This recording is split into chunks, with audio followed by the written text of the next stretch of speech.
Bom, repetindo então que nós estamos dando continuidade a essa série de encontros que a gente tem tido e, e também relembrar que nós estamos agora tomando uma sequência que corresponde à sequência da minha dissertação que eu fiz em 2018.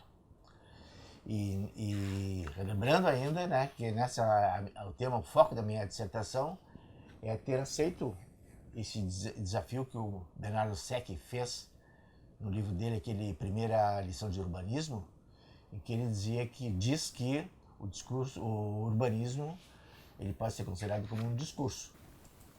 E nesse sentido, então, ele disse que nesse discurso, como na linguagem comum, na retórica, inclusive, e esse discurso, essa linguagem adota técnicas, recursos de reforçar algum conceito, dar destaque para algum foco, etc. Então, e se apela para o que chama de figuras de linguagem, figuras de palavras.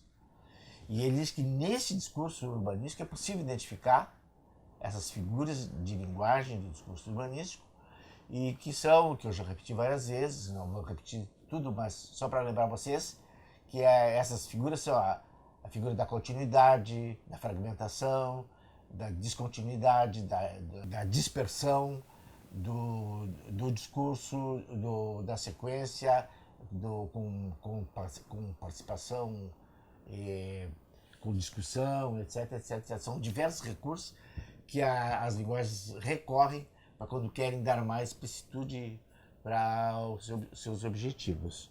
Então, relembrando aí que no último encontro, nessa sequência, e ele disse então que essas figuras de linguagem do discurso urbanístico o ideal seria identificar nas cidades, mas como as cidades são complexas, grandes, etc, o que ele diz, essas figuras podem ser identificadas nos parques e jardins que historicamente esses jardins foram uma representação pré-pensada, pré-planejada do que seria a cidade ideal para aquela época ou para o futuro.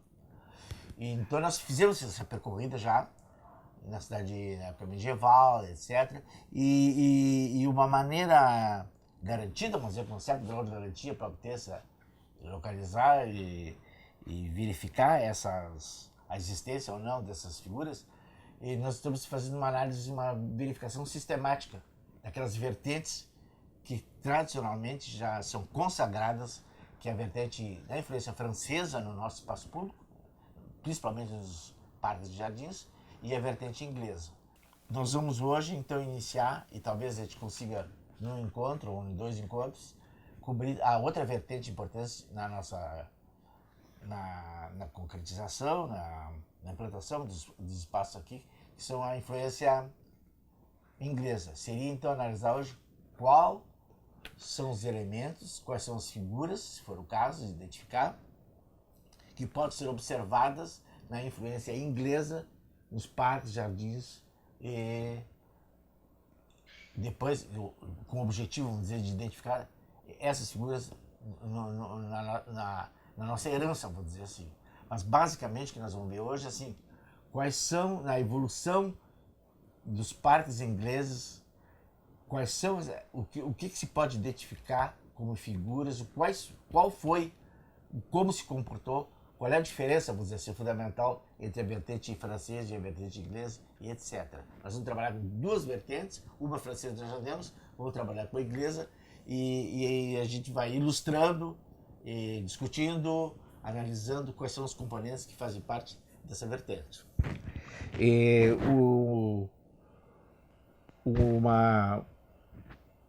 Um aspecto super importante, comparando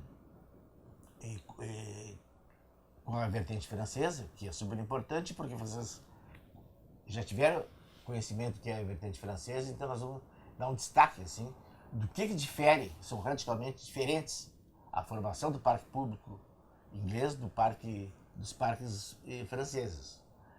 E então um aspecto que acho que é fundamental assim, como vocês viram, os parques, os jardins franceses, naquilo que é conhecido o jardim à la francesa, que deu originalidade à vertente francesa, essa tentativa de racionalização ao extremo do espaço, que corresponde exatamente ao pensamento da época, que a gente pode sintetizar, entre aspas, cartesiano, mas na verdade houve uma influência direta de Descartes nesse pensamento, é de tentar reduzir, enquadrar as variáveis da natureza, as variáveis ambientais, inclusive, nesse formato, nesse esqueleto de racionalidade, que a expressão gráfica disso é a descoberta e a fabricação da perspectiva.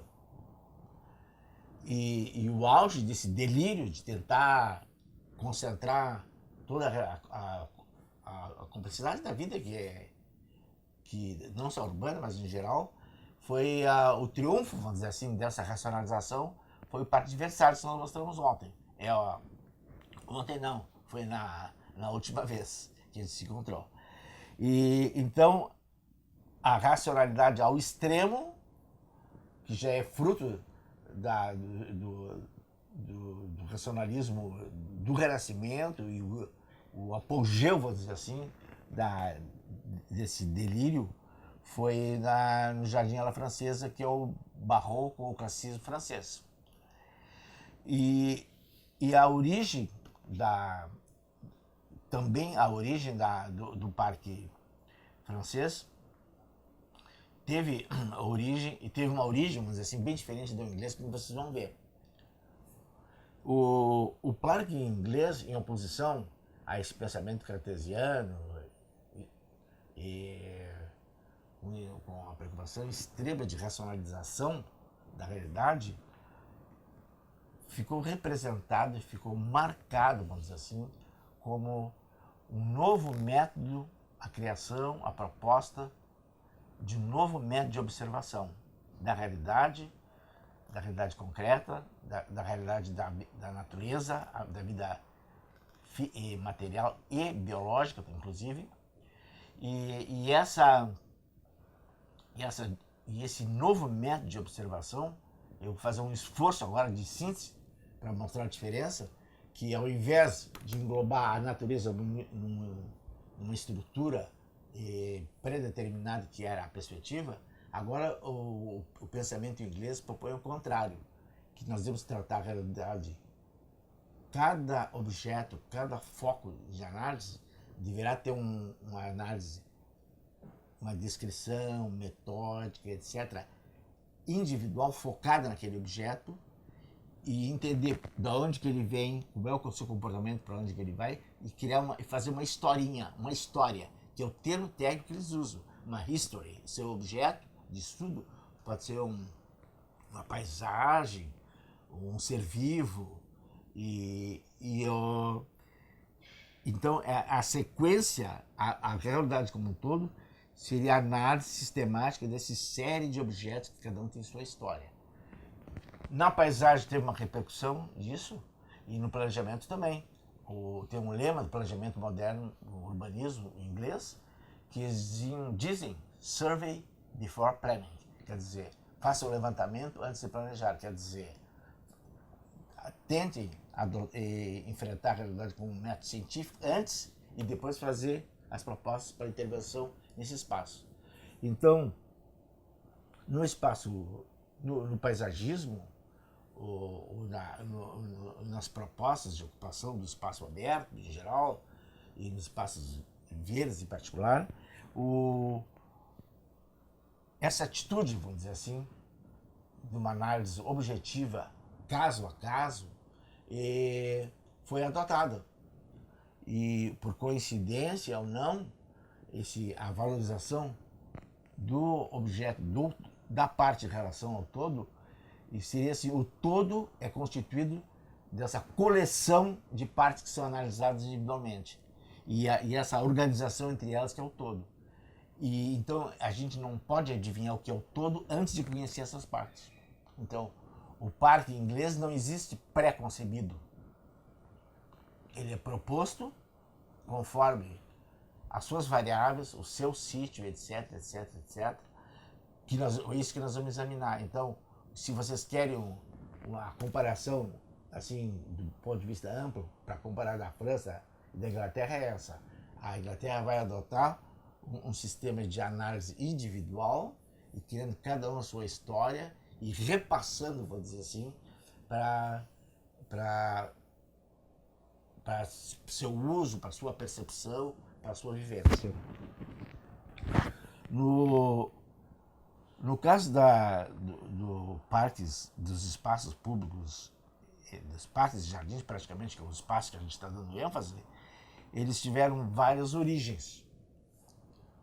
O surgimento, vamos dizer assim, do primeiro parque, dos primeiros parques, eles eram fruto de uma necessidade do período medieval de obter a subsistência da propriedade medieval, subsistência de alimentação vegetal, que seria hortas, plantios, etc., e as proteínas animais, e essas proteínas eram conquistadas de várias maneiras. Os pombais, que eram muito importantes na Europa toda, onde tinha criação de pombas, e de noite a pessoa ia lá fazer uma coleta de pombal. A pessoa entrava dentro do pombal, como se fosse uma pirâmide oca, um cone, mais provavelmente, eu cheguei a ver isso. E o pombal, as pombas entravam e de noite ia lá fazia, como se fosse na geladeira, pegar um refri ou uma bandejinha com um franguinho, e aí fazia uma coleta de pombas para desfrutar dessa carne, da proteína animal. Então, a proteína animal era obtida da caça, animais selvagens, e principalmente dos animais de maior porte, que é o caso do cervo, depois eu mostro para vocês os exemplares, mas esse cervo, aquele veado com os galhos grandes, etc., e essa caça ao cervo, para satisfazer a necessidade vegetal, acabou se transformando num esporte, no uso do tempo livre. Vamos caçar ao cervo. E essa prática foi se constituindo de tal forma que se ganhou da floresta em torno da casa provisória ou da propriedade um espaço onde havia confinados, se mantinham confinados esses cervos que seriam alvos de caça. E essa prática foi se sofisticando de tal modo que virou um esporte chamado caça aos cervos. Esse espaço confinado, que eu já vou explicar como é que funcionava, recebeu um nome, que é o Deer Park, é o parque de caça aos cervos. Esse confinamento da propriedade, ou das propriedades, ele foi adotado na Inglaterra como uma evolução das áreas comuns, das áreas de uso livre, onde as comunidades tinham um sistema rotativo de uso da terra. E era chamado de commons, é uma área comunitária de cultivo. Existe até gravuras e ilustrações dessa época que depois eu vou mostrar para vocês. E conforme o tipo de cultura que eles fossem adotando, eles subdividiam essas áreas com um certo tipo de especialização. É como se fosse assim, aqui no Brasil, não sei se é o termo que todo o Brasil usa, mas é o potreiro das vacas, potreiro dos cavalos, a divisão territorial em áreas específicas para cada criação. E como essa prática de caça ao cervo foi desenvolvendo, foi criado então um confinamento para a caça ao cervo. E esse confinamento, depois eu vou mostrar, vou entrar em detalhes, só agora dar uma introdução, é que foi feito de diversas formas. Ou literalmente uma taipa de pedra, como se usa aqui, uns muros com pedras irregulares, ou um cercamento de madeira, por exemplo. Isso foi evoluindo, depois vocês vão ver, foi parcialmente junto ao palácio, a casa, a mansão, etc. Era suprimida essa cerca, esse muro, e fazia um dispositivo de uma vala, etc., que eu vou mostrar, que tinha visibilidade do parque, visibilidade dos cervos e sem que o cervo avançasse da casa, e nem que houvesse uma promiscuidade de jardim em área natural. E então, basicamente, o que o início, vamos dizer assim, dessa história do jardim teve aí. E um marco super importante na Inglaterra foi que no ano de 1066 o duque, o Guillaume, da Normandia da França, depois de uma série de fatos históricos, depois a gente pode detalhar isso, ele conquistou, num movimento político e militar, ele invadiu a Inglaterra e conquistou o reino. E se transformou, o Guillaume, esse conquistador, e se transformou no rei da Inglaterra. E houve uma coincidência, que não existe, vou dizer assim, pelo menos que eu não pesquisei isso também, exatamente como é que se deu esse fenômeno, que foi o seguinte: quando o Guillaume conquistou a Inglaterra, tinham 31 parques, desses que eu estou falando agora, de caça ao cervo. E coincidiu com a vinda dele, logo em 100 anos, vamos dizer assim, de 31 passaram para 1900. Então existe uma associação óbvia, histórica, de que, como o Guillaume levou com ele toda a sua corte francesa, as suas relações políticas, relações familiares, e foi concedendo áreas, títulos para esses franceses que acompanharam ele na conquista da Inglaterra, que a caça ao cervo foi se transformando num esporte nobre, sofisticado, que depois de tanto proliferou tanto no país que foi preciso baixar normas de liberação, normas de licenciamento, e todo esse corpo jurídico em relação a essa prática, foi importado da França também. Então, com isso que eu estou dizendo está documentado, e se presume que na França já existia de forma sofisticada também essa caça ao cervo, que eu, fora do meu foco, eu não fui atrás, mas é fácil de ver. Inclusive, existe um castelo no Loire, que é o Chambord, onde existe até hoje caça ao cervo como prática turística. E então, basicamente, assim, a gente pode colocar como marco inicial dos parques ingleses os Deer Parks, os parques de caça aos cervos, que foram implantados junto às propriedades medievais da época, e depois, progressivamente, historicamente, essas propriedades, por várias razões que nós vamos falar, tiveram um apogeu, um crescimento, tiveram, do ponto de vista arquitetônico, influências externas,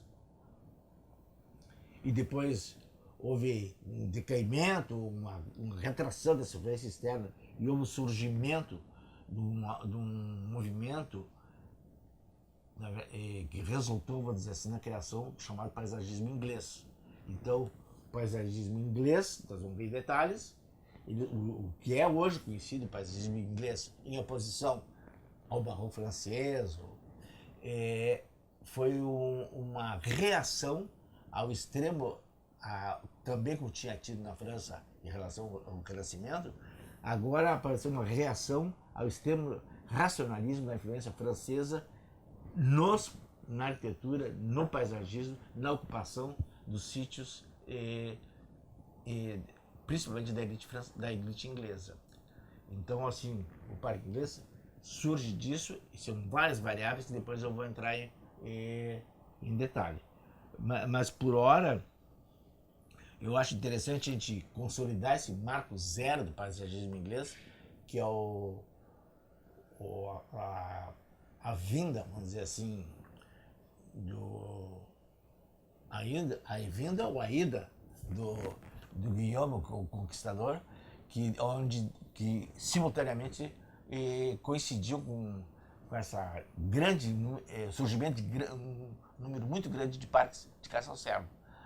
E esse fenômeno, essa operação política, e vou contar uma coisa curiosa, depois nós vamos mostrar as figuras, é que quando eu escrevi a dissertação, E, eu, inclusive, eu usei muito, está citado esse livro aqui, da Lasdon, o paisagismo inglês, o parque inglês, aliás. Ok? E no início do, do capítulo, especificamente sobre o momento de surgimento do parque inglês, a Lasdon começa o texto quando ela está no capítulo o parque medieval, aqui, esse é o capítulo, quando começa o parque medieval, que nós vamos agora mostrar um pouco de detalhes, a primeira frase desse capítulo, que eu vou ler agora para vocês aqui, eu vou traduzir direto. Na minha dissertação, eu traduzi. Foi com a vinda dos normandos, com a conquista do normando em 1066, que essa antiga tradição de fazer parques foi trazida para a Inglaterra. É a primeira frase que ela diz. Então, com a conquista do Guillaume esse, que essa tradição de fazer parques foi consagrada. Uma coisa também que eu queria dar um detalhe para vocês, eu acho que eu tinha dito 1900, mas na verdade são 900 parques que surgiram, com a vida deles surgiram. E então se presume, vamos dizer assim, que historicamente que existe uma correlação de causalidade, vamos dizer assim, entre a conquista francesa com o surgimento dos parques.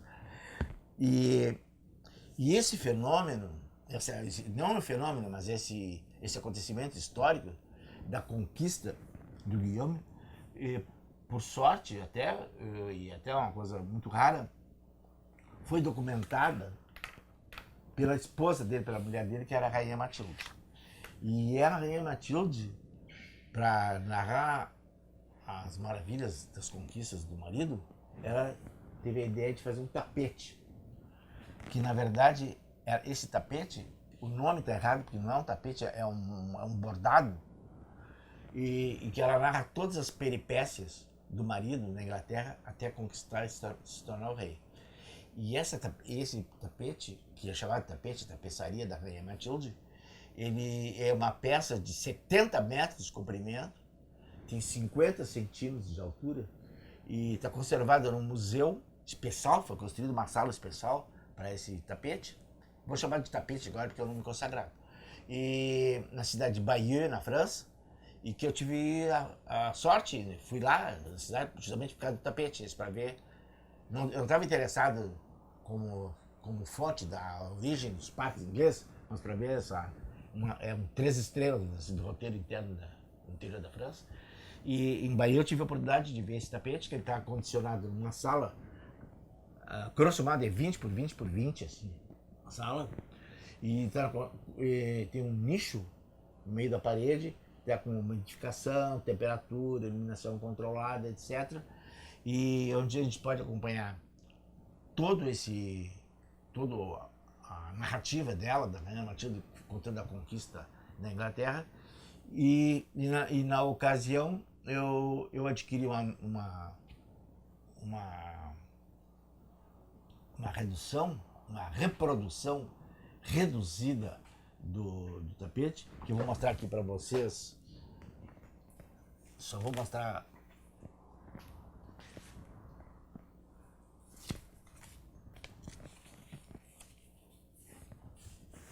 que depois nós vamos dar não é, Gabriel? Nós vamos fazer uma visita a esse tapete, dada a raridade, porque ele é considerado uma peça única no mundo, como uma raridade da peçaria, esse tapete, e que tem uma importância radical, vamos dizer assim, no surgimento dos parques urbanos, os parques urbanos e os parques reais também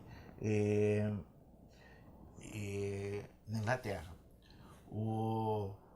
Então, e depois nós vamos fazer uma sequência, eu vou mostrar a primeira página aqui para vocês não ficarem morrendo de curiosidade.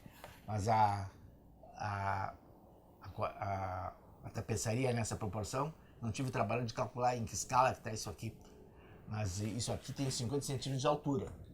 O tapete para medida, que ele está justamente no desenho. Esse passe-partout aqui não conta.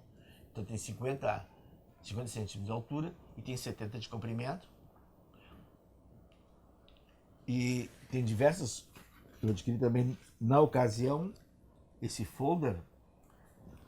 Vou abrir por acaso aqui essa folha. E que ele narra que a Maria Matilde, a Rainha Matilde, narra a conquista do marido na Inglaterra.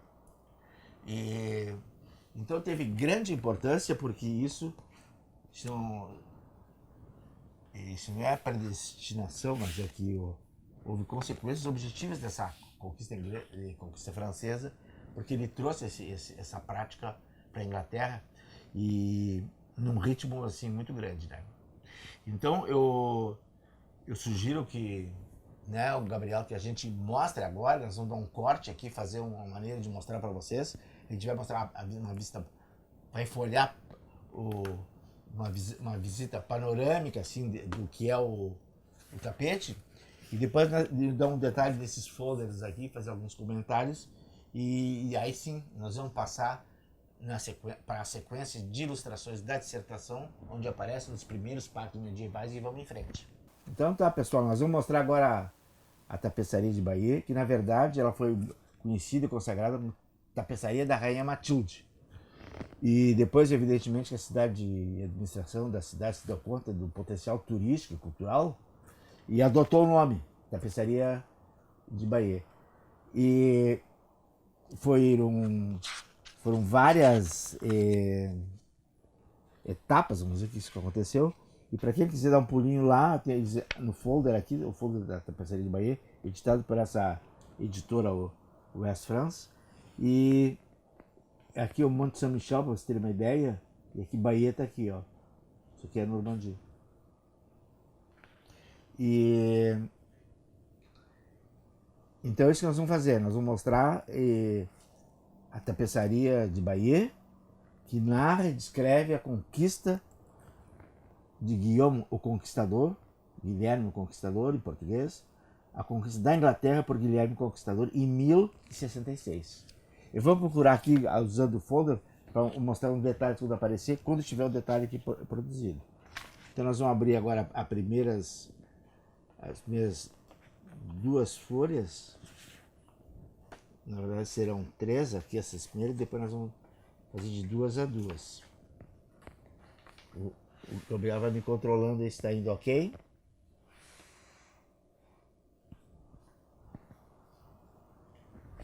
Evidentemente que o ideal é a gente ficaria horas descobrindo as barbaridades que tem aqui. Inclusive tem uma muito boa.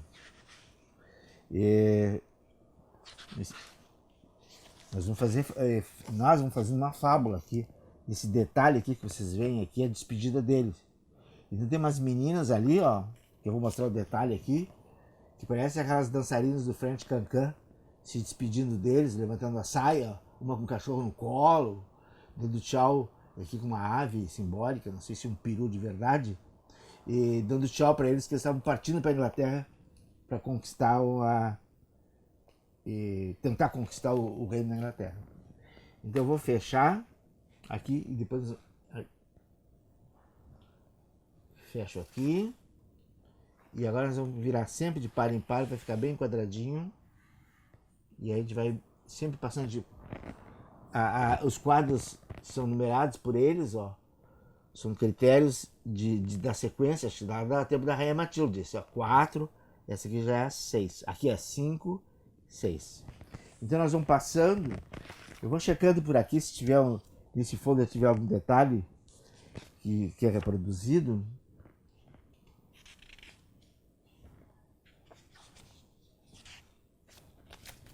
Vou mostrando.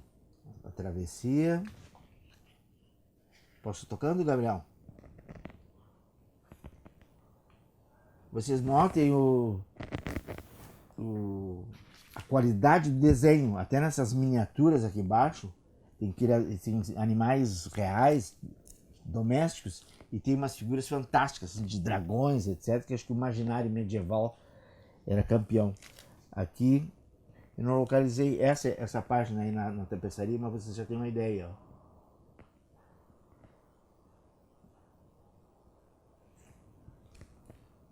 Vou folhando agora de duas em duas, senão nós vamos ficar todo dia aqui. Aqui aparece essa cena que eu mostrei aqui, ó. Exatamente na mesma posição. Aí eu li isso aí, agora não me lembro, os cavaleiros apresentando a chave, não sei pra quem, do palácio e tal.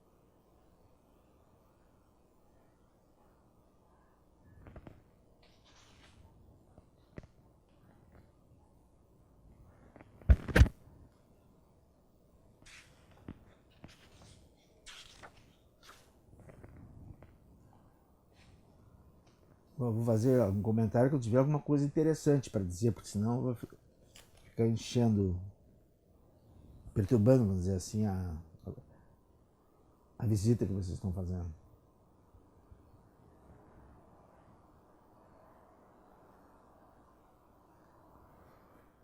A visitação é muito grande no local, é documentada e aqui depois eu vou mostrar um detalhe que eu já tenho aqui em mãos.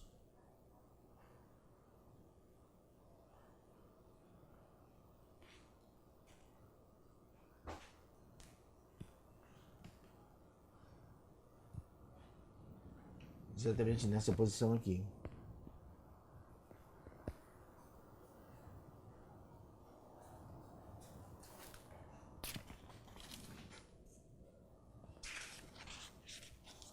Passa adiante.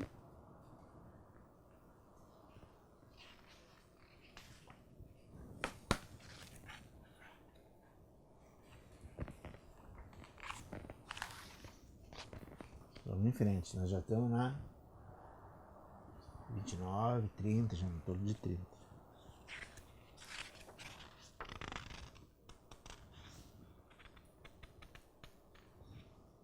Isso aqui.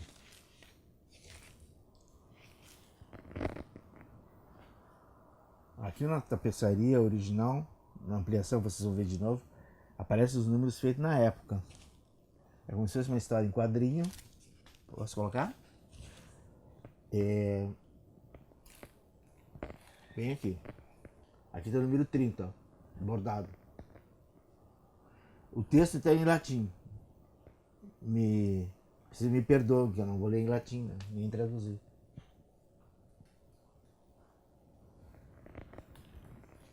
Estamos em frente.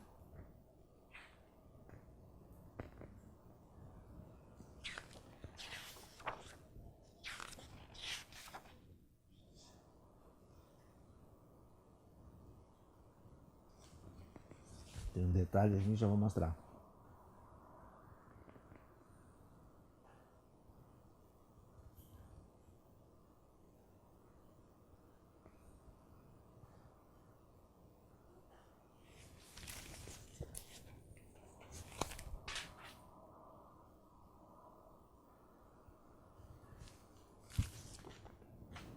Bem aqui. 35, Neymar. Numa mesa de edição seria o frame 35, pessoal. Vamos em frente.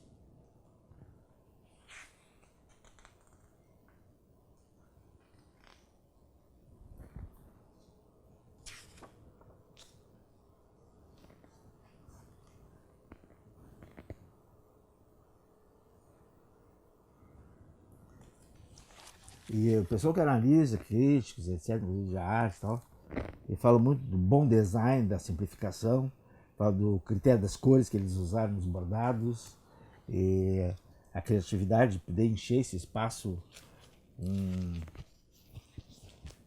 Aqui, esse detalhe aqui, posso focar? Aqui, aqui, ó.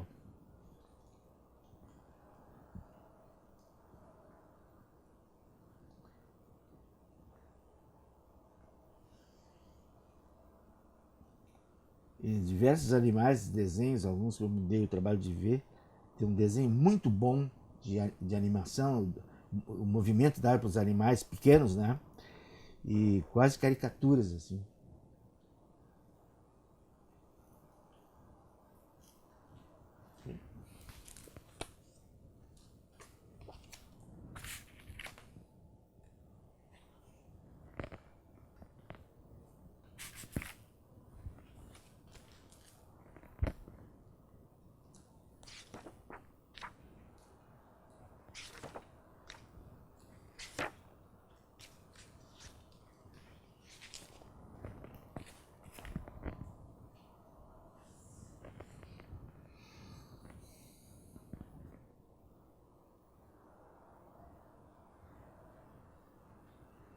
Vamos adiante.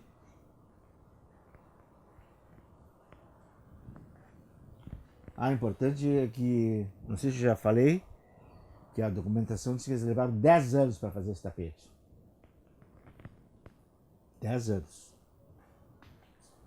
Num outro texto eu li que a Rainha Matilde fez é puro folclore, e talvez tem pistas que dizem que eles fizeram num ateliê numa cidade inglesa, em Dove, parece, não sei se perto de Brighton, e num ateliê de costura coletiva da Inglaterra. Nem foi feito na França. Mas isso são suposições assim que para nós não.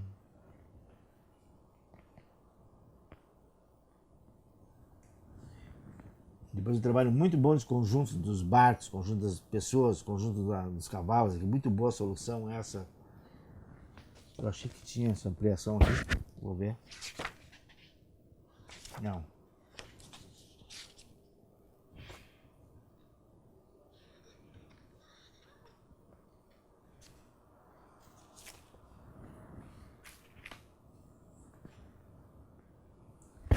Vamos em frente.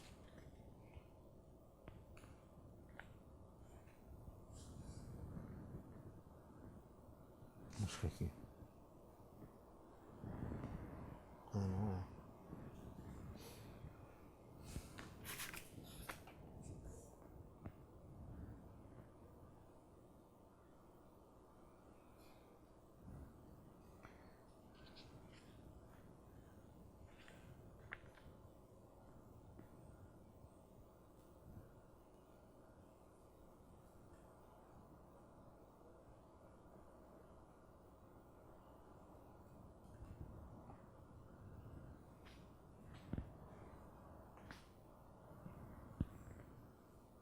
Aqui conjuntos de lanceiros, né?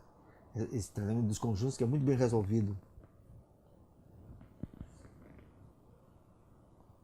E eu pensava que essas áreas coloridas maiores eram tecidos aplicados como se fosse patchwork, mas acho que eu não consegui decifrar ainda se é ponto cheio, o bordado que fez essa cor, ou a aplicação.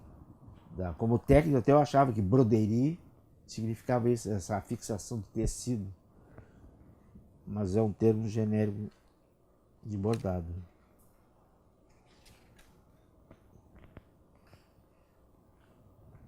Já estamos na 50 e 53 aqui.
E aqui é o último. Tem umas aplicações ali que passaram, eu não consegui localizar. Mas aqui, porque eu li no texto, os, os soldados do exército do Guillaume acharam que ele tinha sido atingido mortalmente, mas finalmente num momento ele tira a máscara, que eu acho que é essa cena aqui, e tira a máscara e dá a máscara que está vivo, né? Aí houve uma salva, todo mundo comemoraram e tal, e ele foi decretado nessa ocasião rei da Inglaterra, e essa batalha toda que foi descrita agora é chamada de Hastings, é muito conhecida na Inglaterra, Batalha de Hastings, é uma referência histórica. E então tem muita fantasia, mas também tem muita história concreta, e essa coincidência histórica do surgimento dos parques que são importantes. O momento esse da vitória, esse aqui, ó, ele tira a máscara e esse aqui é ele.